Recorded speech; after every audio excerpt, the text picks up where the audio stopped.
지난 17일 부활주일날 분당 우리 교회 이찬수 목사님은 1만 명의 교인들을 29개 교회로 분립을 해서 29개 목사님 세우시고 그렇게 예배를 드렸습니다. 10,000명의 성도들이니까 한 교회에 300명 이상씩 파송이 되었겠죠. 그런 예배를 드리면서도 분립 예배라는 글자 하나 볼 수 없었고요, 파송 예배라는 글자 하나 문구가 보이지 않았습니다. 처음에는 한국교회에서 유례 없는 이런 분립 교회를 세우는데 거대하게 하려고 생각하다가 하나님의 뜻이 아니라고 생각하면서 그는 어떤 문구 하나, 어떤 외부 인사 한 분을 초청하지 않고 교회 자체 안에서 29개 교회 분립 예배를 드리면서 당신들은 앞으로 분당 우리 교회를 영원히 잊어버려라. 분당 우리 교회는 29개 목사님이 새로 분립하는 교회에 일절 간섭하지 않겠다. 왜냐하면 우리 분당 교회가 여러분을 세운 것이 아니라 하나님이 세우셨고 하나님이 만드셨다. 분당 우리 교회의 것이 아니라 하나님의 것이다. 요한 마힌이라는 너는 내 것이라는 그 말씀을 통해서 이찬수 목사도 잊어버리고 분당 우리 교회도 잊어버리고 앞으로 새로운 비전과 꿈을 갖고 스스로를 귀하게 세워가는 교회가 되기를 바란다. 그 당부 말씀을 하셨어요. 제가 그 내용들을 다 들어보면서 참 대단하신 분이다. 미국에 이민을 가서 아버지가 작은 시골 교회를 목회하면서 워낙 교회가 성장하지 못하니까 하나님께 영역을 얻기 위해서 금식 기도에 들어가서 17일 만에 돌아가십니다. 그 어머니 사모님이 아버지를 위해서 아버지가 뿌린 그 씨앗의 열매를 네가 거둬야 되지 않겠느냐는 그 말 한마디에 나이 30세가 되어서 홀로 한국에 들어와서 총신대학에 들어갑니다. 그에게 꿈은 무엇이고 그에게 비전은 무엇이었을까요? 그에게 2만 명 정도의 성도들을 주신 것을 깊이 기도하고 생각 끝에 이 교회를 분립하기로 계획을 했고 앞으로 11교회를 더 분립해서 40교회를 분립하고 분당 우리 교회가 5,000명 출석 이하가 되지 못하면은 내가 당회장권을 사임하겠다. 그렇게 선포를 하면서 휴가를 떠나버립니다. 오늘 한국교회가 얼마나 도전을 받을까요? 홀로 한국에 들어와서 가장 고독과 외로움을 이기면서 귀가할 곳도 없는 곳에서 신앙을 공부하고 오늘의 한 목회자에게 이렇게 많은 양떼들을 보내줄 때 거기에 자만하지 않고 교만하지 않고 처음 계획은 60개 교회였습니다만 40개 교회를 분립하기로 하고 자기 이름 하나 내지 않고 분립 예배라는 그 글자 하나 쓰지 않고 그들을 보내면서 일절 간섭하지 않겠다. 어떤 관계도 맺지 않겠다. 나가서 스스로 잘해라. 본받을 것은 분당 우리 교회가 어떻게 했다는 것을 본받고 그렇게 실천하도록 하라. 그게 내가 드릴 수 있는 당부의 말씀이다. 그 말씀으로 끝을 맺더라고요.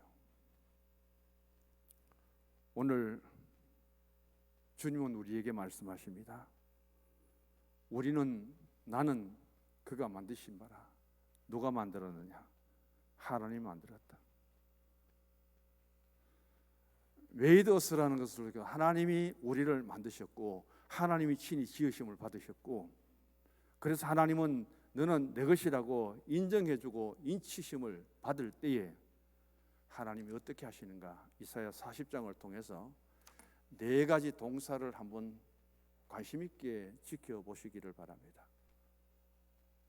하나님이 나에게도 우리에게도 그렇게만 한다면 무슨 염려가 있겠습니까?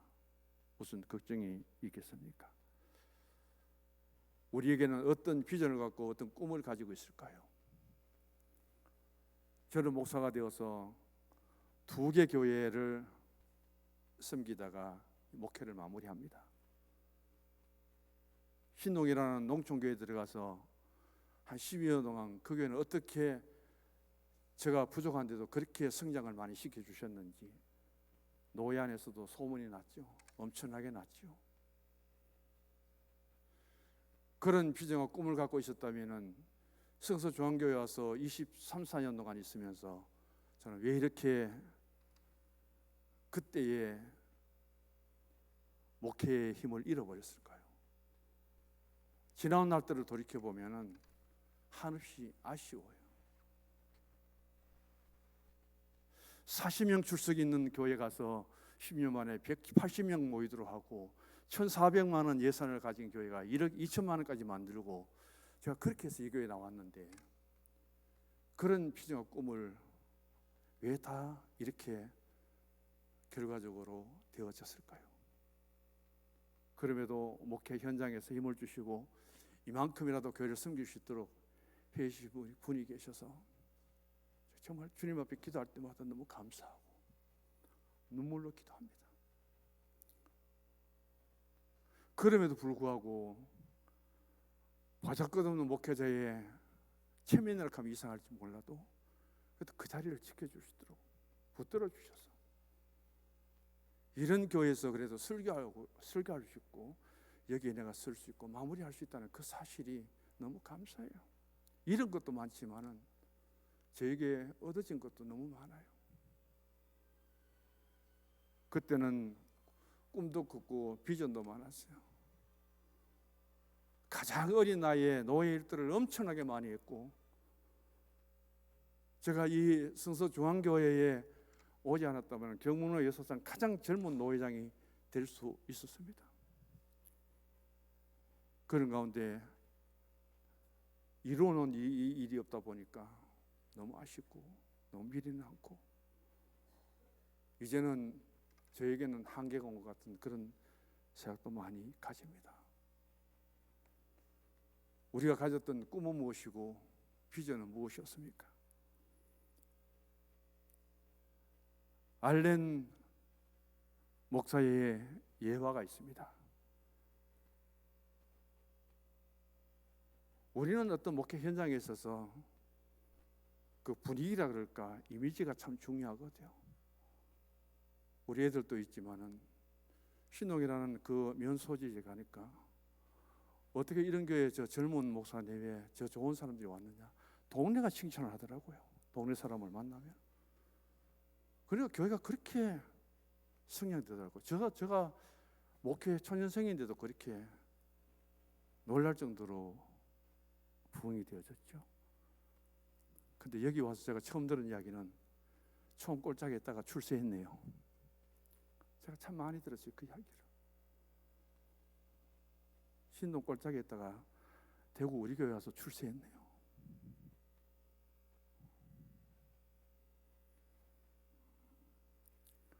어떻게 되었는지 결과를 두고 보면 제가 드릴 말씀이 없습니다. 이 예화를 제가 드렸지만 한 번 더 드리면서 나의 비전은 무엇이고 꿈은 무엇인가, 그걸 한번 정리해 보고자 합니다.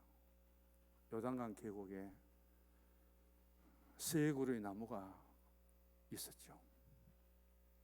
세 그루 나무는 서로 같은 위치에 성장 자라면서 자신들의 장래에 대해서 나는 이런 꿈을 갖고 있고 나는 이런 포부를 갖고 있다고 대화를 나누면서 사이좋게 자랐습니다. 첫 번째 나무의 소원은 무엇이었냐면은 나는 잘 자란 나무가 되어서 예루살렘에 들어가게 될 것이다. 그게 소망이다. 예루살렘에 들어가서 나의 이 좋은 나무가 베어져서 목재가 되어갖고 내 꿈은 하나님의 성전을 건축하는 건축 재료가 되었으면 하는 것이 내가 앞으로 바라는 비전이고 꿈이다. 내 이 나무로 만들어진 성전에 많은 성도들이 들어와서 하나님께 은혜를 받고 복을 받아 그 감사와 찬양을 드리는 모습을 내가 지켜보면서 이런 성전에 내가 쓰임 받았고 내가 쓰임 받아 만들어진 성전에 성도들이 들어와서 그렇게 믿음으로 하나님께 나아가는 모습을 바라볼 때 나는 얼마나 기쁘겠는가. 그게 내가 바라는 소원이다. 두 번째 나무가 말합니다. 나의 소원은 잘 자란 내 나무가 베어져서 나는 저 큰 대양으로 가고 싶다. 바다로 가서 큰 배가 되어갖고 거기에 많은 승객들을 태우고 바다를 건너 바다로 가고 많은 짐을 싣고 곡식을 심고 사람들의 양식을 공급해주는 그런 배로서의 그 일을 나는 꿈꾸고 있다. 그러면 얼마나 많은 사람들이 내 나무로 만드는 배 위에 타고 자신들의 목적지로 오가면서 얼마나 많은 식량들과 물건들이 내 배에 실려서 원하는 곳으로 오고 갈 수 있겠는가. 생각만 해도 가슴이 벅차다. 세 번째 나무는 말합니다. 나는 그래도 내 자리를 지키고 싶다. 이 요단 계곡에 수없이 많은 사람들이 찾아오는데 좋은 계곡에 맑은 물 위에 우뚝 선 내 나무를 바라보면서 때로는 그늘도 되고 많은 사람들에게 힘도 주고 여기에 찾아와서 인생을 즐겁게 살아가는 그 사람들을 내가 바라보면서 내가 이 자리에 서 있는 것을 자랑스럽게 여기면서 나는 살아가겠노라. 그렇게 서로 꿈을 이야기합니다. 비전을 이야기합니다. 그런데 어느 날 많이 자란 첫 번째 나무가 배임을 당합니다. 그래서 이제는 목공소로 실려가면서 나는 하나님의 성전의 기둥이 되고 하나님의 성전의 건축물로 쓰임받기를 잔뜩 기대하고 갔는데 목공소에서 자기를 자르더니만 뭘 하느냐 하면은 그 나무를 자꾸 푹 파요. 바가지처럼 파내요. 야, 이거를 이렇게 하면 나는 기둥도 못 되고 널빤지도 되지 못하고 나는 도대체 뭐가 되는 거냐 하고 기다려 봤더니만은 그 나무에 몸통을 다 파내가지고 짐승의 먹이를 담는 말구유를 만들어 버리는 거예요. 꿈이 산산이 깨어지는 겁니다. 내가 이걸 바라던 것이 아닌데, 내가 이건 원하던 것이 아닌데, 성전 건축의 재료로 쓰이기를 원했는데 내가 짐승 먹이통이 되다니 하면서 자신에 대해서 엄청나게 한탄하고 원망합니다. 내가 왜 이 모양이 되었느냐. 두 번째 나무가 베어졌습니다. 목공소로 실려가요. 잔뜩 기대를 합니다. 내가 이제 큰 배를 만드는데 재료가 되어서 내 꿈이 이루어지는구나 하고 갔는데 그 실려간 나무는 무엇으로 쓰였느냐 하면은 작은 조각배를 만드는 거예요. 큰 배가 되기를 원했는데 가장 작은 배로 만드는 거예요. 그래가 실망하고 있는 데에다가 그 배를 또 누가 사가냐면 고기 잡는 어부가 사가는 거예요. 큰 배를 사람들 손님 태우고 멋지게 항해하고 싶었는데 맨날 비린나는 고기 잡아가지고 씻고 자기 자신이 더럽고 추위가 미치겠는 거예요. 내가 어쩌다 이 모양이 되었느냐고. 내 꿈은 아니었는데. 그런데 자기는 나당하게 서서 있겠다는 나무까지 베어버립니다. 그래서 그 자리를 지키면서 그늘이 되고 많은 사람들이 재밌게 즐겁게 사는 모습을 보려고 했는데 난데없이 베어간 이 나무는 자꾸 자르더니만 뭘 만들냐면 십자가를 만들어버려요. 나무 십자가를 만드는 거예요. 기가 막힙니다. 내가 십자가, 나무 십자가 되려고 여기 이제까지 기대하고 내가 살았던가.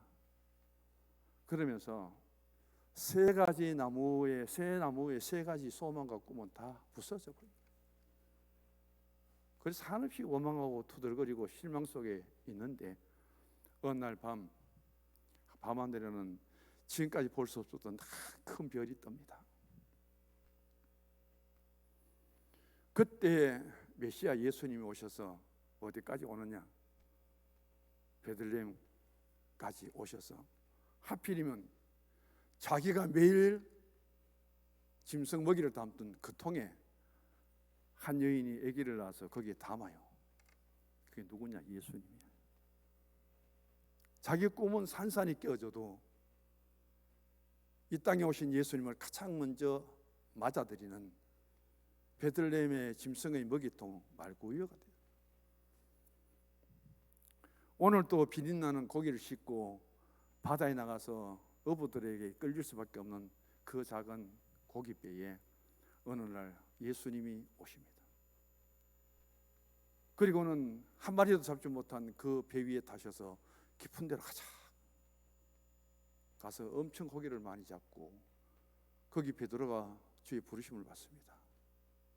큰 배가 되어서 항해를 누비면서 자신이 그렇게 쓰임받기를 원했지만 산산이 깨어진 그에게 어느 날 예수님을 모실 수 있는 그 고깃배가 되고, 예수님은 그 고깃배를 통해서 가장 유능하고 예수님이 부르셨던 베드로라는 제자를 선택하는 일이 일어나. 내가 십자가가 되다니 말도 안 되는 소리라고 그렇게 했던 그 나무 십자가에 어느 날 예수님이 십자가에 달리셔서 대속의 죽음을 이루십니다. 자기가 세상에서 바라는 모든 일들은 산산이 끼어지고 다 없어지는데 이 세 나무들은 말구유로, 고깃배로, 십자가로 이 땅에 오신 메시아 예수님을 위해서는 가장 아낌없이 아름답게 쓰임받았다는 그 이야기예요. 오늘날은 세상을 살아가면서 얼마나 세상에 꿈꾸고 바라던 일들이 이루어져서 우리는 부도 누리고 권력도 누리고 그렇게 세상을 살아가고 있습니까?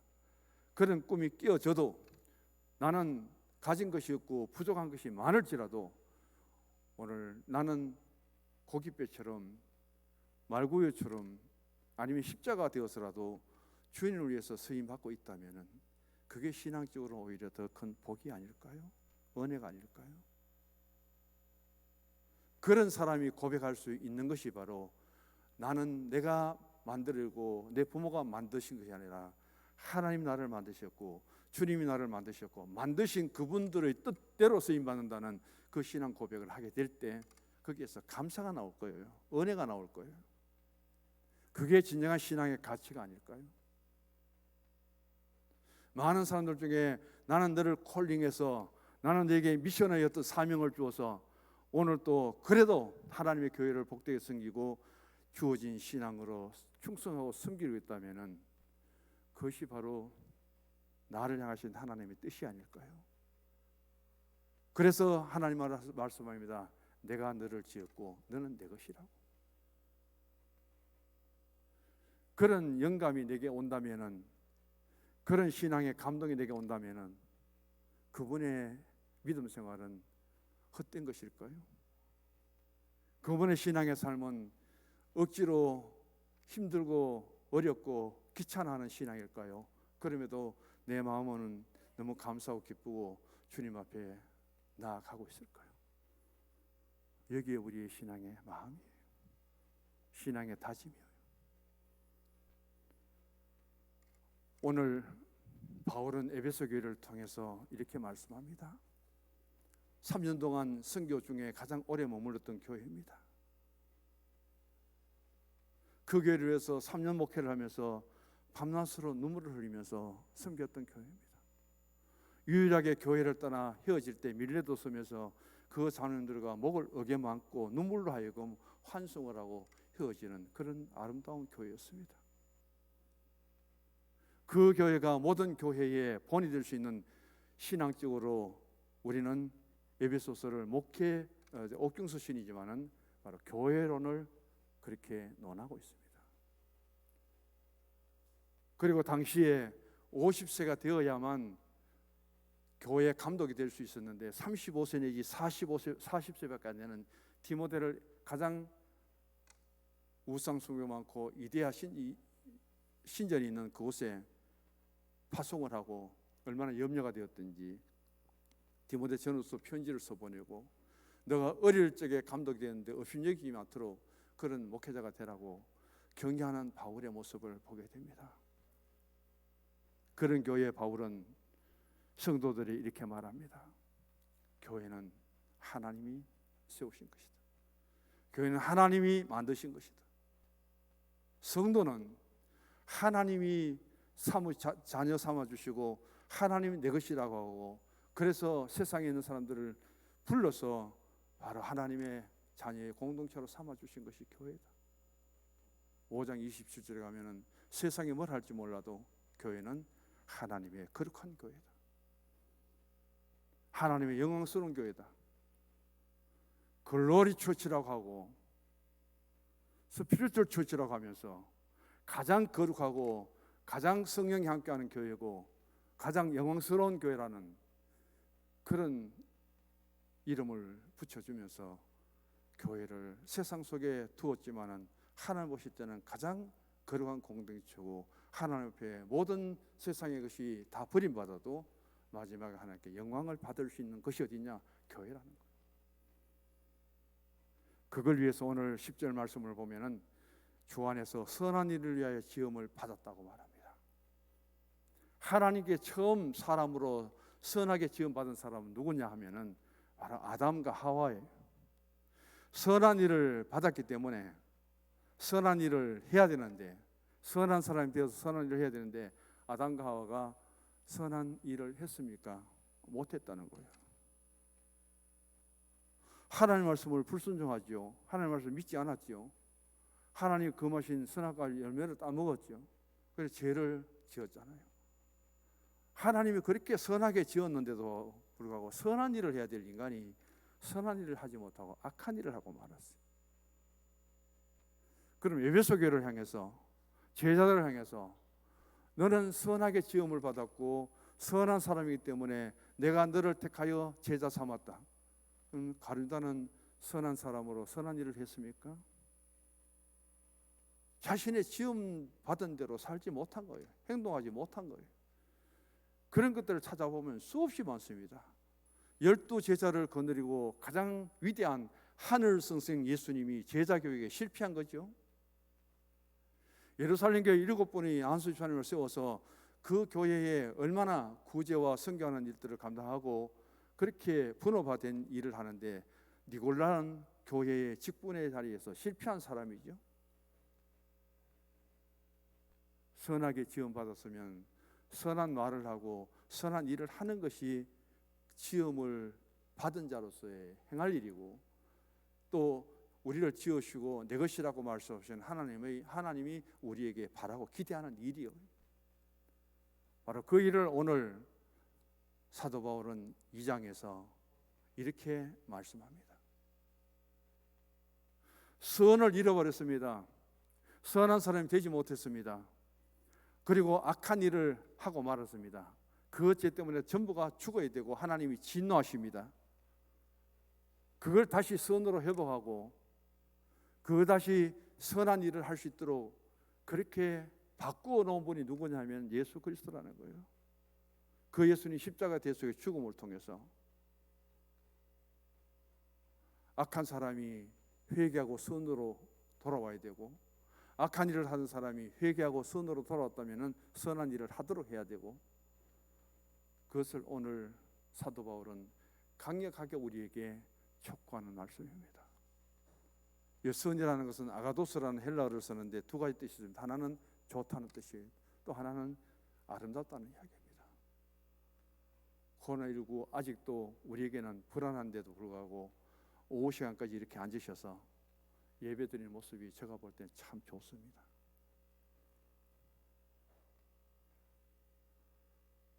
옆에 분에게 한번 그래도 인사해 보세요. 오후 예배까지 드리는 모습이 참 아름답습니다. 그게 아가도스의 뜻이에요. 하나님이 우리를 바라보실 때 아가도스라는 헬라를 통해서 정말 보기에 좋다, 그리고 보기 아름답다, 그게 우리가 사랑의 눈으로 바라보시는 주님 앞에 보여드려야 될 신앙의 자세입니다. 신앙의 태도라는 거예요. 그래서 오늘 우리는 지금까지 지내오면서 우리의 살아온 삶의 모습을 한번 돌아볼 수 있기를 원합니다. 어떤 교회에 개척하는 목사님이 매달 한 번씩 똑같은 설교를 해요. 제목부터 본문부터 하나, 글자도 하나 안 틀립니다.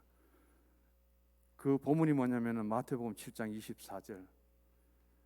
누구든지 나의 이 말을 듣고 행하는 자는 그 집을 반석 위에 지은 지혜로운 사람 같으니 모래 위에 지은 집은 빼버립니다. 그리고는 교인들에게 과제를 해요. 한 달 동안에. 이번 달에는 반석 위에 지은 집과 같은 그런 영적인 신앙의 건축을 하면서 무슨 일을 하시렵니까? 물어요. 저는 질문합니다. 무슨 일을 하시렵니까? 반드시 한 가지씩 적어내야 됩니다. 그리고 한 달 뒤에 다시 그 설교를 하기 전에는 어떤 선한 일을 행하였습니까? 한 가지 이상 또 적어내야 돼요. 그걸 1년 동안 하고 나니까 교인들이 변화되더라는 겁니다. 똑같은 설교를 통해서 나는 모래 위에 지은 집이 아니라 반석 위에 지은 그런 영적인 신앙의 건축자가 되어갖고 이번 한 달 동안 이 설교를 듣고 한 달 동안 저는 무엇 하기를 원합니다. 그 질문을 반드시 적어야 된대요. 다음 달 이 설교를 하기 전에는 내가 선한 일을 했는데 이런 일을 했습니다 하고 반드시 적어내야 된대요. 그럼 그것을 때로는 전시도 하고 기도도 하고 1년 지나고 나니까 교인들의 신앙생활이 완전히 달라지더라고요. 교회 생활도 달라지더라는 거예요. 그래서 간증을 합니다. 나의 목회는 다른 것 아무것도 없었습니다. 정말 이 교회에 내가 소속된 가운데서 반석 위에 집을 짓는 영적인 신앙이 목표였고 그 집을 지으면서 내가 선한 사람이 되어서 선한 일꾼이 되고 선한 일을 해야 되는데 올 한 달 동안, 이번 한 달 동안은 무엇을 하기로 작정했습니까? 한 달 뒤에는 무슨 일을 했습니까? 거기에 대한 소감은, 거기에 대한 보람은 그거 1년 하고 나니까 그렇게 달라지더래요. 그게 동기가 되었는지 그런 글들을 읽어보면서 우리는 어떻게 하면 달라질 수 있을까요? 코로나 때문에 2년, 3년 동안 가까이 우리가 대신방을 못했는데 다음 주에는 당회와 기관장들 연석회의를 해서 앞으로 교회 생활을 어떻게 정상적으로 회복하고 구의장들과 의논해서 어떻게 대시방이 이루어져야 될 것인가 그런 것들을 전부 의논하면서 다시금 새롭게 출발하려고 합니다. 단 하나의 명제는 우리는 하나님의 것입니다. 나를 지으시고 우리 순서중앙교회를 지으신 분은 하나님이시고 예수님입니다. 내가 아니요. 자기 주체성, 자기 주관을 너무 강조하지 말고 정말 교회 공동체를 위해서 내가 무엇을 해야 될 것인가? 어떻게 하면 되겠는가? 무엇을 할까요? 그런 동기부여를 통해서 다시금 이 자리에서 새롭게 시작할 수 있는 그런 일들이 이루어지기를 간절히 바랍니다. 기도합니다.